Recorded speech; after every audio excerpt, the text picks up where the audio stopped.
Hello students, कैसे हो आप सभी। आज मैं आपके यूट्यूब चैनल इजी बायोटीज पर लेके आई हूँ चौधरी चरण सिंह हरियाणा एग्रीकल्चर यूनिवर्सिटी, जो कि हमारी हिसार के अंदर प्रेजेंट है। यहाँ पे हम जो डिस्कस करेंगे वो हम यहाँ पे डिस्कस करेंगे एंट्रेंस टेस्ट का syllabus for the BSc honours agriculture 4 year program, BSc agriculture business management, BTech biotechnology और बैचलर ऑफ फिशरी साइंस के लिए। ये क्या है, यहाँ पे जो पेपर का कॉम्बिनेशन है वो एज पर प्रोस्पेक्टस आप कर सकते हो। आपको फिजिक्स केमिस्ट्री बायोलॉजी लेना है या फिर फिजिक्स केमिस्ट्री मैथमेटिक्स लेना है, ये आप अपने अकॉर्डिंग यहाँ पे कर सकते हो।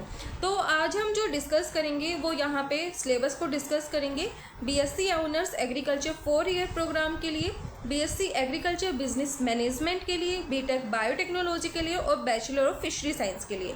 इसके बाद जो हम डिस्कस करेंगे वो सिलेबस हम डिस्कस करेंगे 2+4 ईयर एग्रीकल्चर कोर्स के लिए।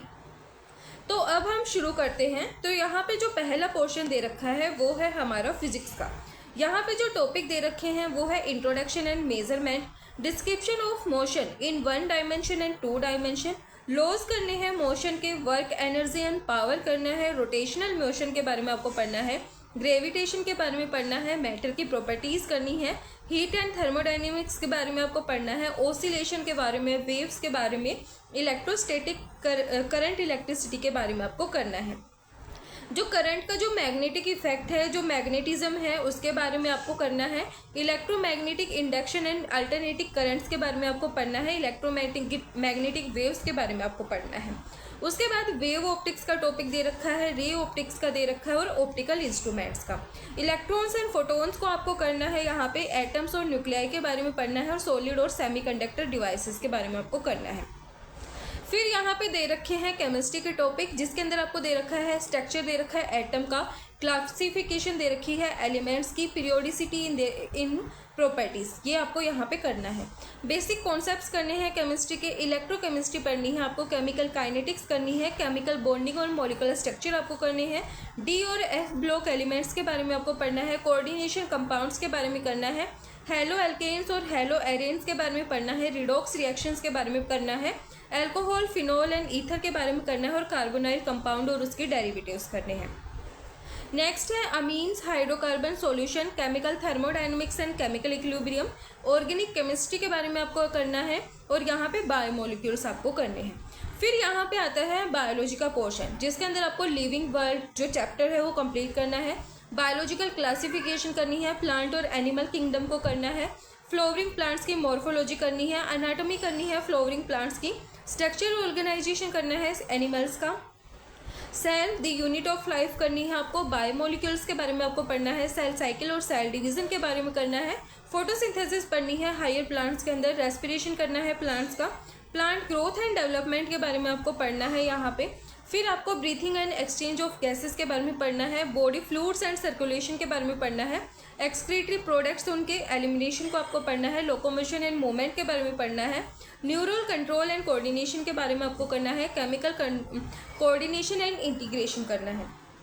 उसके बाद सेक्सुअल रिप्रोडक्शन दे रखा है फ्लोवरिंग प्लांट्स के अंदर, ह्यूमन रिप्रोडक्शन के बारे में करना है, रिप्रोडक्टिव हेल्थ के बारे में करना है, principle of inheritance and variation के बारे में करना है, मॉलिक्यूलर बेसिस करने हैं इनहेरिटेंस के, इवोल्यूशन करना है आपको, ह्यूमन हेल्थ एंड डिजीज के बारे में करना है, माइक्रोब्स इन ह्यूमन वेलफेयर आपको करना है, बायोटेक्नोलॉजी के बारे में करना है, बायोटेक्नोलॉजी और उसके एप्लीकेशन करनी है, ऑर्गेनिज्म एंड पॉपुलेशन के बारे में करना है, इकोसिस्टम, बायोडाइवर्सिटी और कंजर्वेशन करना है। फिर बात करें मैथमेटिक्स के सिलेबस की, तो यहाँ पे आपको करना है सेट एंड बाइनरी ऑपरेशन हो गया, क्वाड्रेटिक इक्वेशन हो गया, स्टैटिक्स हो गया, परम्यूटेशन एंड कॉम्बिनेशन हो गया, लीनियर प्रोग्रामिंग हो गई, कॉनिक सेक्शन हो गया, मैट्रिक्स एंड डिटर्मिनेंट्स हो गए। फिर यहाँ पे आता है differential equation, probability, relation and function, mathematic reasoning, linear inequalities and strategy, straight lines. तो यहाँ पे इसका आप स्क्रीनशॉट ले सकते हो। ये है हमारा मैथ का सिलेबस। फिर यहाँ पे आता है एग्रीकल्चर का पोर्शन, तो जिसके अंदर यूनिट 1 दे रखी है आपको इंट्रोडक्टरी बेसिक साइंस।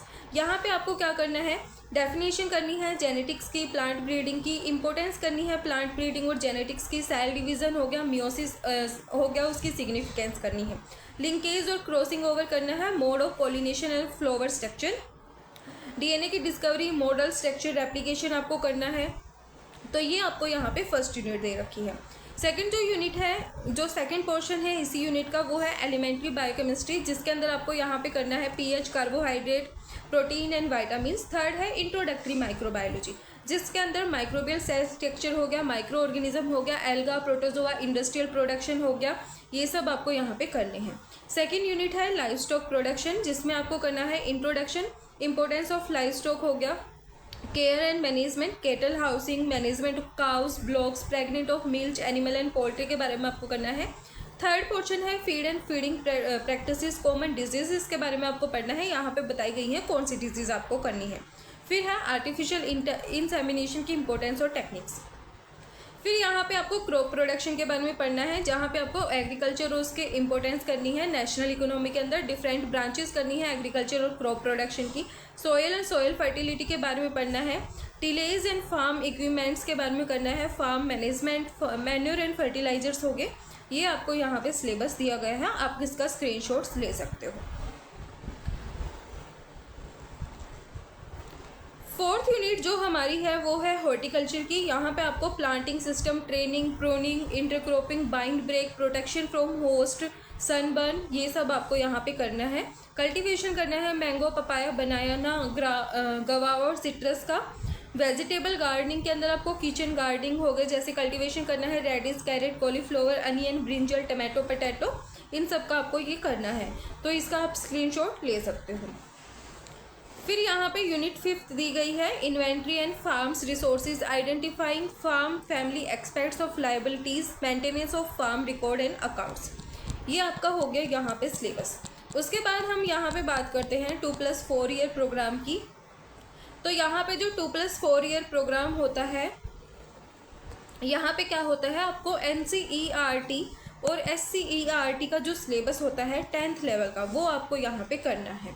यहाँ पे आपको क्या करना है, Hindi, English, math, science, social science plus agriculture के सब्जेक्ट आपको यहाँ पे करने हैं 2+4 ईयर प्रोग्राम में एडमिशन लेने के लिए।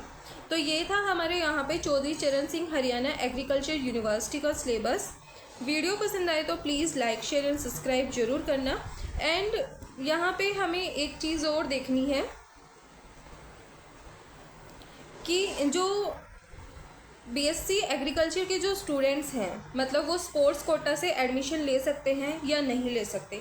तो कल ये मैंने देखा था, वहाँ पे लिख रखा है प्रोस्पेक्टस के अंदर कि जो BSc एग्रीकल्चर के जो स्टूडेंट हैं उनको छोड़ के बाकी के जितने भी स्टूडेंट्स हैं वो यहाँ पे क्या कर सकते हैं, एडमिशन ले सकते हैं स्पोर्ट्स कोटा के थ्रू। तो एक बार ये मैं आपको दिखा देती हूँ।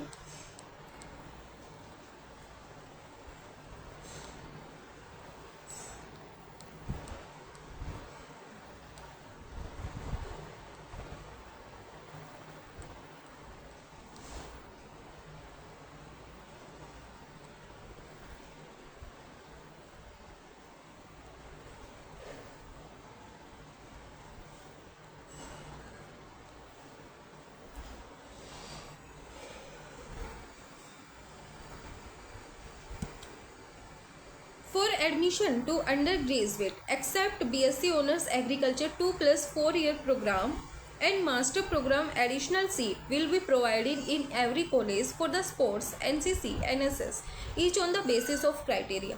यानी कि यहाँ पे बोला गया है जो BSc Honours Agriculture 2+4 year program है उनको यहाँ पे अलग से सीट प्रोवाइड नहीं की जाएंगी स्पोर्ट्स, NCC, NSS के लिए।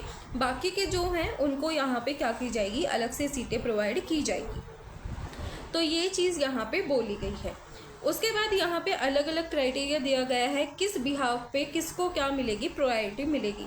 तो यहाँ पे जिनकी फर्स्ट 3 पोजीशन है रिकॉग्नाइज्ड इंटरनेशनल कंपटीशन के अंदर, जैसे कि ओलंपिक्स हो गया, वर्ल्ड कप हो गया, वर्ल्ड अंडर साइड्स हो गया, यूनिवर्सिटीज हो गया, उनको यहाँ पे पहली प्रायोरिटी दी जाएगी। सेकंड प्रायोरिटी जिसका पार्टिसिपेशन है in the recognised international competition, उनको यहाँ पे सेकंड प्रायोरिटी दी जाएगी।